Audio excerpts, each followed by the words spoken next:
We are Locked On Houston Astros, and we hope that you join us for a daily Locked On Astros podcast. My name is Eric Heisman. You can find me on Twitter at Eric Talk Stros. You can find the show at Locked On Astros, your team every day. Brett, where can you find you at?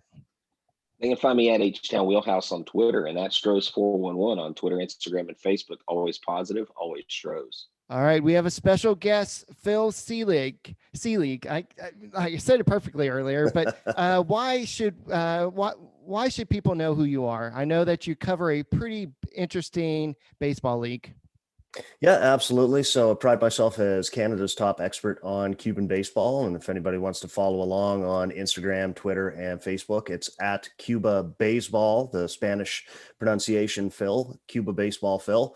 And basically for the past decade have been traveling to Cuba and chronicling some of the top players in the Cuban National Series. And also when I have the opportunity to follow them along when they've either toured Canada or the number of players that are now playing in the minor leagues and in the major leagues. Wow. So it sounds like you've gotten some firsthand look at some of these players. So we'll definitely enjoy this podcast, and we'll talk about some of the recent signings by the Houston Astros and maybe some past signings, everything. Don't forget, guys, you can get Locked On Astros on podcast app Himalaya, as well as Google Podcast, Apple Podcasts, and Spotify. And when you get in car, tell your smart device to play the podcast, Locked On Astros. So, Brett, I know Austin just had a Belching Beaver. They had a brewery open up, and they sold out in the first day. What's going on over there? Well, they've officially landed in the Lone Star State Belching Beaver. So get ready for some damn good times in Texas. If you have not been able to find their beer in your local shelves, then you need to go to ambient.bev. That's AMBIENTE.bev on Twitter, and they can hook you up and give you all the details. Here's the thing. Belching Beaver is a craft brew. It was started in 2012, and they have paired up with people like the Deftones. I mean, if you're breathing and you're an American, you know who the Deftones are, and they're super stoked to announce their partnership is 5 years strong, and they have a new one coming out called Ohm's Pale Ale. The first thing you'll notice is its bright citrusy aromas coming off of its generously dry hot pale ale. There's plenty of lemon peel, grapefruit, and also pineapple aromas with the blend of some light pine to give you a more nuanced and complex, palatable flavor. So check out belchingbeaver.com. It is our off-season acquisition. It is our Michael Brantley. You need to go there. They're in Texas. Go find them. Go drink away and have a damn good time. Well, dang, you say that they have to hit 300 with 15 home runs or 20 home runs and drive in 100 RBIs. That's a big order to fill there. So speaking of filling an order, let's go and talk to Phil a little bit about how the heck did you get interested in flying all the way down to Cuba to watch players play baseball down there? Well, actually, first I'll tie it back to the sponsor that actually Alejandro Ohms is a famous Cuban player from the 1920s. He was one of the most famous players back during the original professional league of Cuba. But to your question, started off on a little bit of a lark. Basically, a friend of mine that I played baseball with had been going for years, suggested I come and see it. And the first time that I did, had the opportunity to go to one of the Cuban National Series games, which was both underwhelming in some regards and overwhelming in others, but fundamentally in that game, saw a player that, a bunch of people on the beach had told me that I have to keep my eyes peeled for, which was Jose Abreu. And so that trip, about a year later, obviously he's playing in the major leagues. He's having a big impact to this day, having a big impact. And fundamentally, every trip that I had the opportunity to go and see games, I kind of saw a number of players, was able to identify the best, and then basically would see them in the States not too long after. So is this like something that you do where you consult and the information you gather, you give to other ball clubs? Have you connected yourself with any major league clubs, or is this purely an independent thing and you do it for the love of the game? Purely an independent thing to this point. Probably the highlight for me is I did produce a short film, which was showcased and now resides in the Baseball Hall of Fame in Cooperstown in 2017. And so I should qualify. I am a professional photographer and videographer, sort of by trade. And so it's been more of a blogging passion that's opened up many doors, where I can now count a number of the players as friends and acquaintances. And so really the cool connector is, and where my connection to the community is, that as the internet has opened up in Cuba, that more and more players kind of reached out. And for some of them, my photos were the first professional photos that they had access to. And so over time has kind of really opened that up. And so it's more on that blogging sphere and space, but also connect with a number of the actual journalists, both in Cuba and in Miami. As you can imagine, there's a little bit of a divide there, but unified in the love for Cuban baseball. And so it's just been opening doors. And as time goes on, hoping longer term that it opens up more opportunities to if it's scouting to that effect, or basically helping to tell stories. But yeah, it's really a labor of love to this point, but always growing, and always love to talk about it.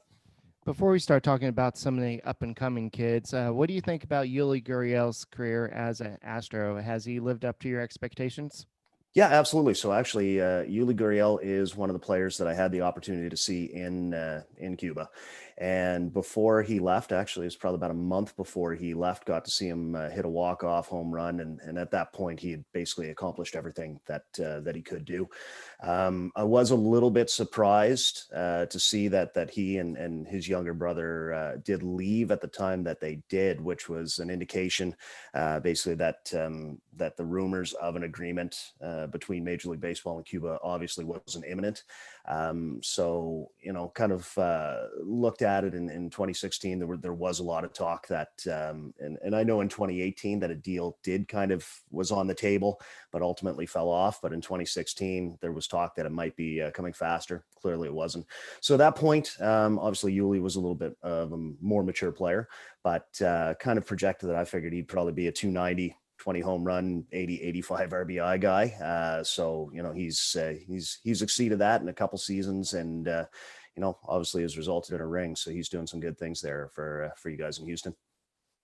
Yuli Gurriel, we always talk all the time, had he come to the U.S. sooner, like how amazing his career would be. I know the Astros at one time fielded 5, I believe, Cuban players on one team, which I think was the first time in Major League history. So that was a groundbreaking moment. And of those 5, I think the most famous right now, no disrespect to Yuli Gurriel or CNL Perez, who they just traded, or I believe Aldmeys Diaz is Cuban. Yep. But Yordan Alvarez, he is probably the most famous guy on this club, outside of Pedro Leon, who we'll talk about later. Tell us a little bit about Alvarez before he came to the States, because when he came on the scene, he was a barnstormer and he just burned the place down. I mean, was he turning heads like that in Cuba? So actually, it's funny that you do mention Aldmeys Diaz. He played in the first game that I saw as well, and so he's definitely Cuban as well. So Alvarez, if you go back and you see, he did have a short stint in the Cuban National Series, and a lot of times what you'll see with the younger players is they will debut very young, and some guys 16, 17. Where the league has been over the past few years, though, is that the coverage, it's a little bit harder to see some of those teams. So he did play for a Las Tunas team that would go on to win the championship a couple of years later. But at that point in time when he was playing in the league, it was kind of hard to get real coverage on them. So, and as well, what you'll see is, and perhaps out of legitimate fear, that a lot of the television coverage isn't going to focus on a young player for the sake of pumping up his stock. But if you look at the impact that he had, I think he put up some pretty solid numbers for a kid that was his age. You could also see, though, that based on his stature, it's closer to an Abreu. That's not common, although it is funny. we are seeing more of that better athlete coming out of Cuba now, and especially if they get out earlier, can harness those tools. With that in mind, though, I think it goes. I think most people do realize that an Alvarez at the age that he gets out versus a Yuli Gurriel versus an Abreu obviously isn't as polished a product theoretically. As funny as that'll sound for a guy who came and blew up as a rookie right away. But I often say that Cuba's producing better athletes, not necessarily better baseball players. But with that in mind, the guys that do come over and make the adjustment, and and a lot of it is more to lifestyle than necessarily anything else. But if they make the adjustment to the games overall, I think the sky's the limit. There's more Cuban baseball talent than there's ever been. It's just most of it isn't on the island right now. I know Yordown is pretty built, but if you want to kind of keep yourself in the game, help yourself kind of keep slim, and what type of bar could you get? I'm glad you asked. You can get a Built Bar. Built Bar is the best tasting protein bar on the market. It's actually not really a protein bar. It's a candy bar, but it's a protein bar, but it's a candy bar. So I digress. Anyways, it is 100% chocolate. It is great for the healthy, conscious guy or girl. It is low in calories, low in sugar, high protein, high fiber. Great for the keto diet. Let me tell you about peanut butter. 19 grams of protein, 180 calories, 5 grams of sugar, 5 grams of net carbs. It's great. I love it. I send them a Built Bar pre-workout. Sometimes when I'm feeling down in the middle of a workout, I'll grab one of these little Built Bar bites that they have. I mean, me and Miss Wheelhouse, we have a ton of Built Bars. Our fridge, the left panel of our fridge is nothing but Built Bars. So go check out BuiltBar.com, and you'll get a free cooler with your purchase while supplies last. So Phil, if you're into protein bars, you got to go to BuiltBar.com and use the promo code Locked On. You'll get 20% off your first order. And with that promo code Locked On and 20% off, when you get your first box, you'll get another coupon for 20% off. So the savings keep coming, and you can get Built Bucks and all this stuff. And they've got other things there. There are things we don't even really hit on in this commercial. They've got immune boosters. They've got gels. They even have Built broth. I mean, the sky's the limit with Built Bar. Go check it out. You won't go wrong. Alrighty, this weekend, H-Town Wheelhouse helped me bring a bed from Sugarland, and as we were driving with that bed down the street, we thought we heard some rattling. I'm like, uh-oh, Brett, are you going to need to go to rockauto.com? Do you have something rattling? Well, if you don't know where to go and you don't want to go to the store, some of y'all are still afraid to get out of the house, and that's fine. Whatever you think is right. If you have computer access, you can go to rockauto.com at home, in your pocket, in your pajamas, whatever you want to do. So if you, most people maintain their cars on their own just to save some money. But also if you go to a mechanic, they may upcharge you and they've got to pay these environmental fees, yada, yada. But if you go do the work yourself, then you don't have to. You don't have to pay the 30, the 50, the 100% more for the exact same auto parts at a chain store or a new car dealership or anywhere like that. RockAuto.com is a family business serving auto parts customers online for 20 years. Go to RockAuto.com to shop for auto and body parts from hundreds of manufacturers. They have everything from engine control models and brake pads to tail light lamps, motor oil, and even new carpet. Whether it's for your classic or your daily driver, get everything you need with a few easy clicks delivered directly to your door. Best of all, prices at rockauto.com are always reliably low, and the same for professionals as well as do-it-yourselfers. Why spend up to twice as much for the same parts? Go to rockauto.com right now and see all the parts available for your car or truck. Write Locked On in the How Did You Hear About Us box so they know that we sent you. Amazing selection, reliably low prices, all the parts your car will ever need. rockauto.com. Alrighty. So let's go and talk a little bit, Phil, about what to look forward to with Pedro Leon. This was not necessarily breaking news because I think we knew that he was going to be signing with the Astros for about a year now. It seems like it's been a year. But what does this kid have to offer? Yeah, so Leon, you're correct. It's been kind of in the works for the past year, and that probably works out well for him to receive that $4 million signing bonus, because we saw how COVID kind of threw a monkey wrench into everything and drove down the prices for a lot of players. What I would invite people to do is I've carved up a lot of the available footage, and that's available through my YouTube channel. But in doing that, I've started looking into them a little bit further. The only caveat with that is that the footage is close to 2 years old now, and that's what we're seeing with a lot of the players, a lot of the guys that have made the jump. Unfortunately, because of the state of the world where it is, we're kind of left in limbo over the past year or so. I also give the caveat that the Cuban National Series, if we're looking at statistics, the pitching has really eroded over the past few years. So some of the offensive numbers have been supercharged. However, as I said with an Alvarez before, as a kid that made an early debut and put up some solid numbers, we can see that with Leon, that basically in his first full year, hit 15 home runs in just under 200 at bats. So that power appears real. Been thinking about and kicking it around over the last little bit, and I see some similarities kind of in stature and swing. I don't want to go this far in terms of the power projection, but I'm seeing a bit of a right-handed Curtis Granderson in what he does there. So again, it's a small sample size as it is with many of these players, but looking at a kid that was a little bit hidden because as I mentioned as well with Alvarez, if you're not playing for Havana or Santiago, a lot of times you can get lost in the shuffle. And also just a little bit of an update on how the Cuban National Series typically works. Normally it's a 90-game season. There's 16 teams. At the 45 game mark, 8 teams cease playing. And then there's a dispersal draft. So that's why you'll see, if you look into the numbers for some of the players, why it looks like they only played 30 games or to that effect. And a lot of times that's because the window has gotten shorter for the players to get reps. But I see a lot of potential in that, and in the few at-bats I've seen there. I can definitely see why the Astros, with the pipeline that they've built over the past few years, are looking to tap into that again. Yeah, so you mentioned, Leon. We've talked about Gurriel.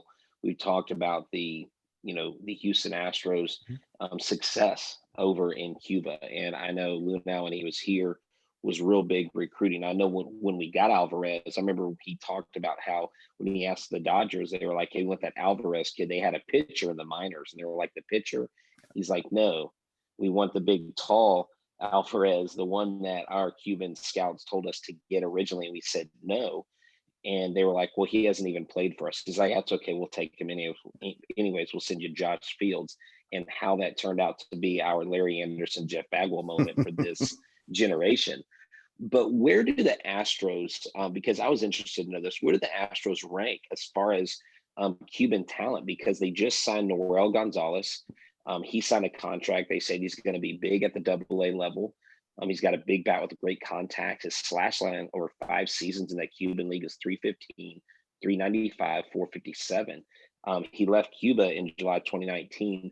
So where do the Astros rank in the major leagues in recruiting Cuban players? Yeah, so number of things to touch on there. Firstly, Norel Gonzales is one of the players that I have seen both in Canada and in Cuba. I was a little bit surprised when he left. I've mentioned before, I project him as more of a Doug Mankiewicz type of player. First baseman, solid glove, no batting gloves, very, very contact oriented, and is a little bit more of a mature player. To me, that's a move that might make sense depending on the dollars. I want to see every Cuban player succeed. I wouldn't get too far ahead of myself on that one, and I wouldn't necessarily put him in the same category as some of the other successes just yet. But if he shows what he can do in the minors and make some things happen.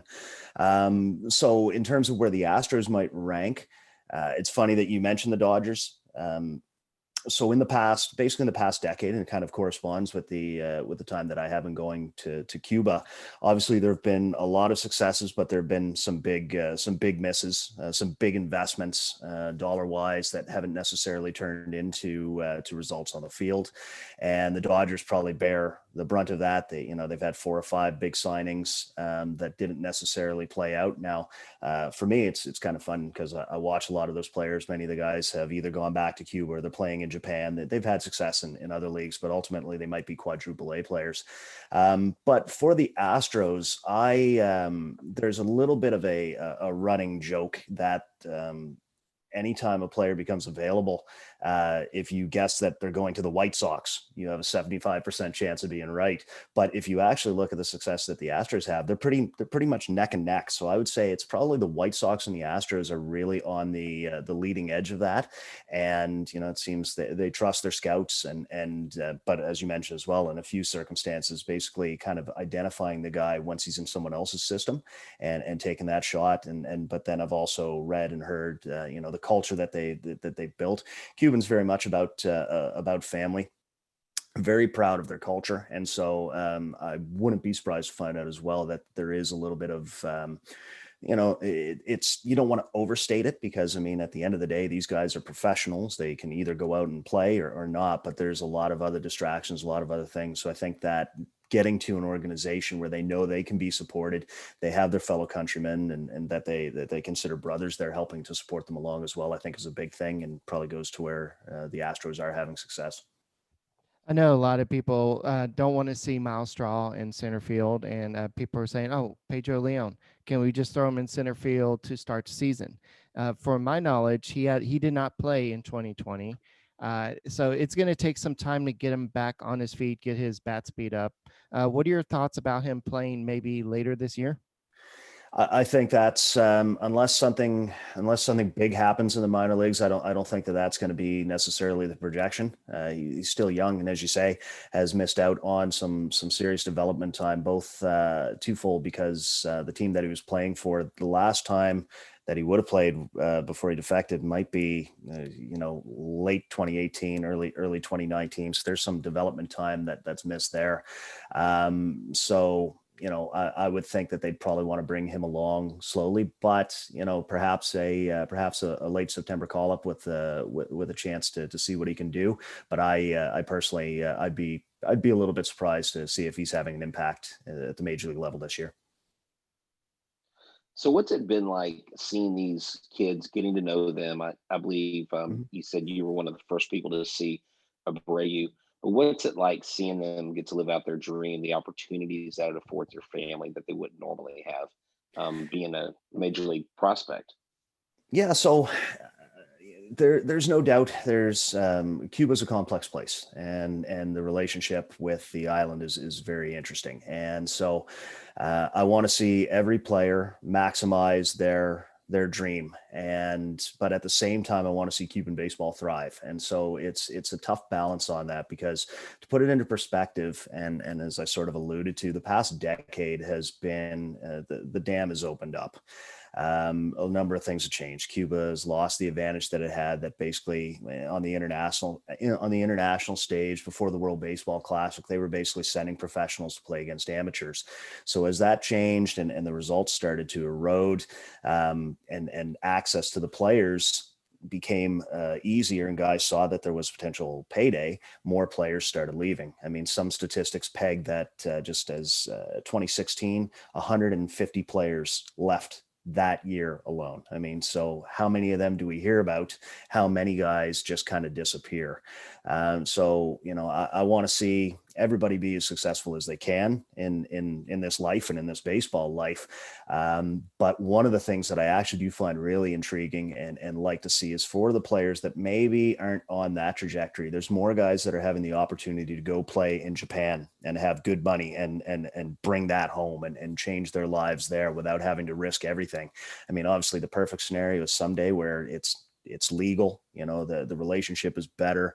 And basically the 2018 agreement that had been sketched out, it looks increasingly like the Cuban government is actually pushing for more of it. We'll see what happens there, but same thing. It's I stay apolitical as much as I can on the whole thing and kind of just try and enjoy baseball. And that's the beauty of it too, that even within segments of the Cuban baseball population, everybody can come together on the love of baseball. baseball. So, but all to say, it's exciting to see the players when they come through. It's I want to see more guys succeed, but at the same time, I want to see baseball on the island thrive. But guys get opportunities to play at the top level that they can, and hopefully make a living and make their lives better. All right, Phil. So I know you mentioned you had a YouTube channel. Where else can our listeners find your work, or maybe your pictures or stuff? Yeah, absolutely. So as mentioned on Instagram, Twitter, and Facebook is all, if you look up at Cuba Beisball, Beisbol, Phil, at Cuba Baseball Phil. And if you search quickly for YouTube, unfortunately, I don't have enough followers just yet, but maybe people can help me with that to get the personalized address for that. But I've got hours of videos up on there with some footage of some of the players that we mentioned there, some of my personal stories, some of my photos, and always expanding on that. And I just liked your Facebook page, so I Perfect. just found you. Awesome. You know, I'll definitely connect some of your stuff to my page, Stros 411. Perfect. We've got a pretty large following there, about 31,000 followers, and it'll be good. But you know, it'll be good to keep you on tap, and just whenever we have some questions, definitely seemed like a very knowledgeable guy. We do appreciate Awesome. you Thank you. And joining the show. always looking to go back to the island, like I said, and hopefully grabbing more photo, more video, learning more players that are coming through, and being able to share their stories and what info we can glean on them. So. Alrighty, it's been awesome hearing your story and your passion for not just baseball, but baseball in Cuba.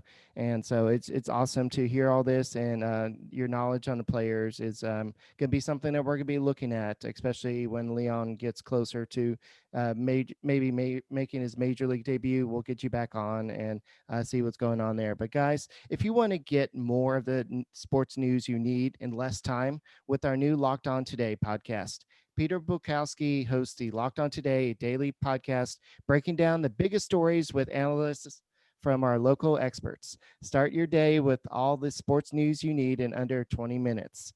Subscribe to Locked On Today wherever you do podcasts, and don't forget to subscribe to Locked On Astros podcast. And we are on YouTube, and kind of like Phil, we don't have a lot of followers yet, but you can still find us on YouTube. So we'll talk to you later, and go Astros.